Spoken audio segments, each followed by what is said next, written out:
कि भारत अमेरिका के क्लोज ना आए तो आप जितना भारत को परेशान करेंगे, ऐसा चाइना की सोच है अकॉर्डिंग टू दिस रिपोर्ट, कि आप भारत को जितना परेशान करेंगे, जितना आप एक और डोकलाम या तवांग या गलवान ये सब करने की कोशिश करेंगे, तो भारत ये बोलेगा नहीं यार, अब तो चाइना से हमारी लड़ाई होने वाली है, और क्योंकि हमारी चाइना से लड़ाई होने वाली है, we need to become stronger और we need to buy more weapons from the west. और वेस्ट में सबसे बड़ा वेपन सप्लाई पूरी दुनिया में, वाई वेस्ट, पूरी दुनिया का सबसे बड़ा वेपन सप्लायर कौन है? United States of America. American का यह मानना है कि जितना सीरियस चाइना ताइवान को लेकर है, उतना ही सीरियस चाइना अरुणाचल प्रदेश को लेकर है, और अरुणाचल प्रदेश एक फ्लैश पॉइंट है, यह अमेरिकन कहते हैं, यह हम भी मानते हैं। मैं भारत की बात कर रहा हूं यहां पे। अगर आपको डेटरेंस चाहिए तो आपको कैपेबिलिटी बिल्डअप करनी पड़ेगी।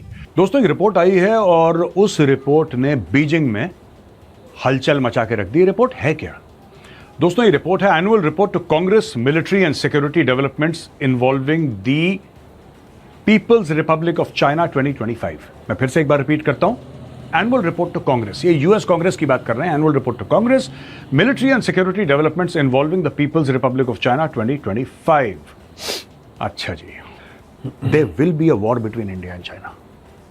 आज नहीं, कल नहीं, परसों, 10 साल के बाद कभी ये झड़प होगी, और बड़ी सॉलिड झड़प होगी।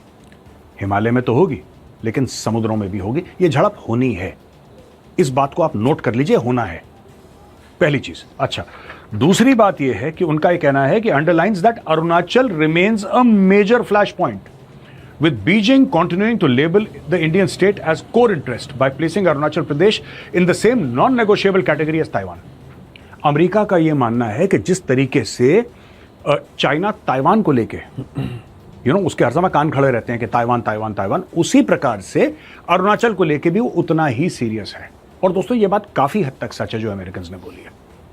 थोड़ा बहुत इसमें भी अपना पॉइंट ऑफ व्यू अमेरिकन ने दिया है, इसमें कोई डाउट नहीं है। It's not 100% accurate, but yes, this entire thing that Arunachal is not negotiable, this is at least 90 to 95% correct what the Americans are saying. इसका मतलब ये नहीं कि हम अमेरिकन्स पर भरोसा करना शुरू करते हैं। I am not saying trust the Americans.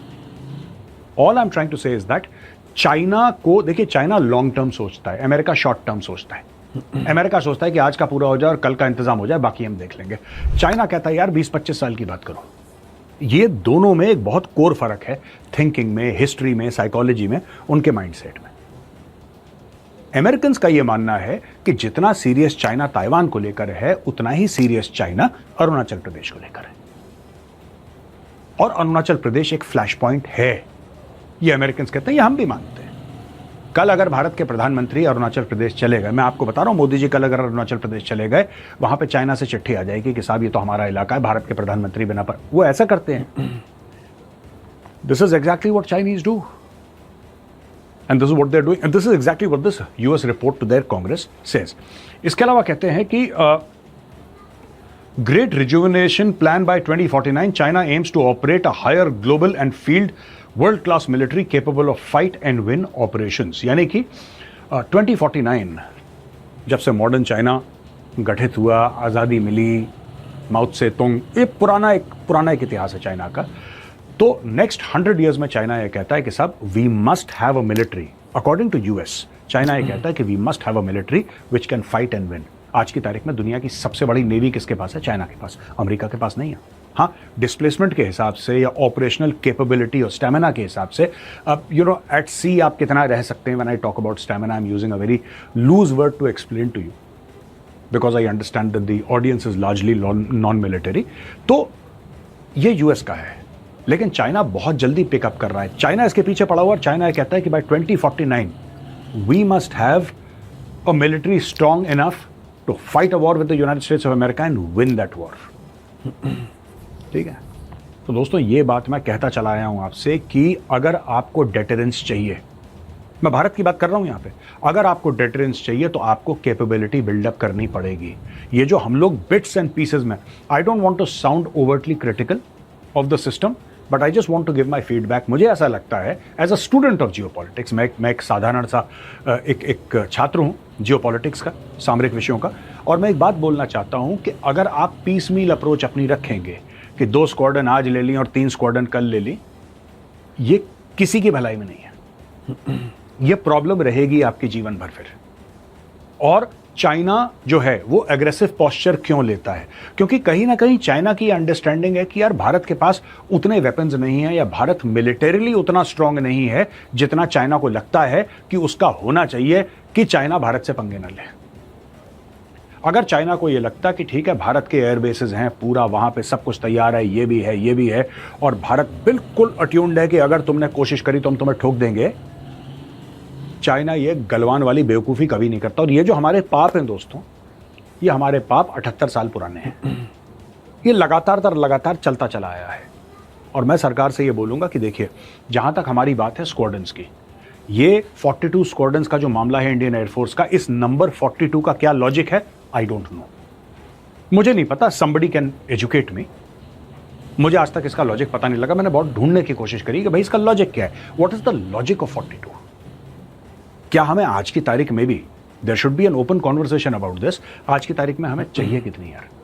और अगर चाहिए तो खेल, अगर आपको रफेल लेने खत्म करो, कौन सा जहाज लेना है, किस लेवल पे लेना है, क्या करना है, this is something that the air force and the government has to decide. I can not say, because I don't have knowledge of fighter aircraft, neither am I competent nor I am empowered. तो मेरा तो बोलना गलत रहेगा इसमें, लेकिन जो भी करना है, अगर आपके एक स्क्वाड्रन स्ट्रेंथ है जो आपको चाहिए, तो फिर आप उसको पूरा करिए, जो भी आपको करना है। क्योंकि आई एम टेलिंग यू दोस्तों, ये मेरा, और मैं कई बार कह चुका हूं, ये आज पहली बार नहीं कह रहा, मैं 100 बार कह चुका हूं पहले, war with China is coming. Bharat और चीन का युद्ध होगा, ये होगा। ये कब होगा किसी को नहीं पता, मुझे भी नहीं पता, नोबडी नोज, पर ये होगा। अच्छा, इसके अलावा वो कह रहे हैं कि China's western theatre command responsible for India related contingencies carried out intensive high altitude low oxygen exercises इन 2024। यह भी एक बहुत बड़ी बात है। चाइना का जो वेस्टर्न थिएटर कमांड है, उसने हाई इंटेंसिटी लो ऑक्सीजन एरियाज में, क्योंकि चाइना को गलवान के समय एक बात पता लग गई कि चाइनीज ट्रूप्स कमजोर हैं, they cannot last in high altitudes, right? Plus Tibet is a प्लेटू, while it is high altitude, Tibet तो प्लेटू है, वहां पे चलना फिरना बड़ा आसान है।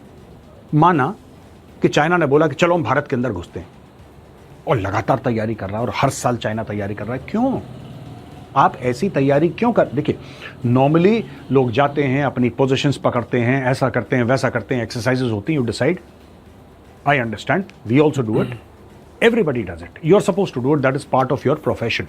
बट जिस तरीके से चाइना कर रहा है, बड़े स्पेसिफिक इलाकों में एक्सरसाइजेस कर रहा है चाइना, और बड़े स्पेसिफिक, देखिए चाइना को एक बात तो पता लग गई गलवान के बाद, कि जो सड़कें उसको तिब्बत में मिलती थीं, क्योंकि तिब्बत प्लेटू है, तिब्बत ऐसा है बिल्कुल, और जैसे ही आप लाइन ऑफ एक्चुअल कंट्रोल के इस तरफ आते हैं भारत के इलाके में, वो ऐसा है। अब आपको अगर ऐसा लगता है कि इसके ऊपर आप गाड़ियां दौड़ा लेंगे जो तिब्बत के ऐसी जमीन पर दौड़ती थी, तो ऐसे में दौड़ जाएंगे, ऐसा तो होगा नहीं। तो जो हमारे लिए नेगेटिव है वो हमारे लिए एक किस्म से पॉजिटिव भी है। लेकिन we should not think defensively, we should think why are the Chinese doing this exercise. वो किस दिन की तैयारी कर रहे हैं? जब आप एक्सरसाइज करते हैं, मिलिट्री एक्सरसाइज, आप किसी ना किसी चीज की तैयारी करते हैं ना। So what are the Chinese preparing for? ये किस चीज की प्रिपरेशन कर रहे हैं कि high altitude, super high altitude में हम लोग एक काम करते हैं, स्पेसिफिकली हम अपने जवानों को इसकी ट्रेनिंग देंगे कि कम ऑक्सीजन में आपको कैसे काम करना है।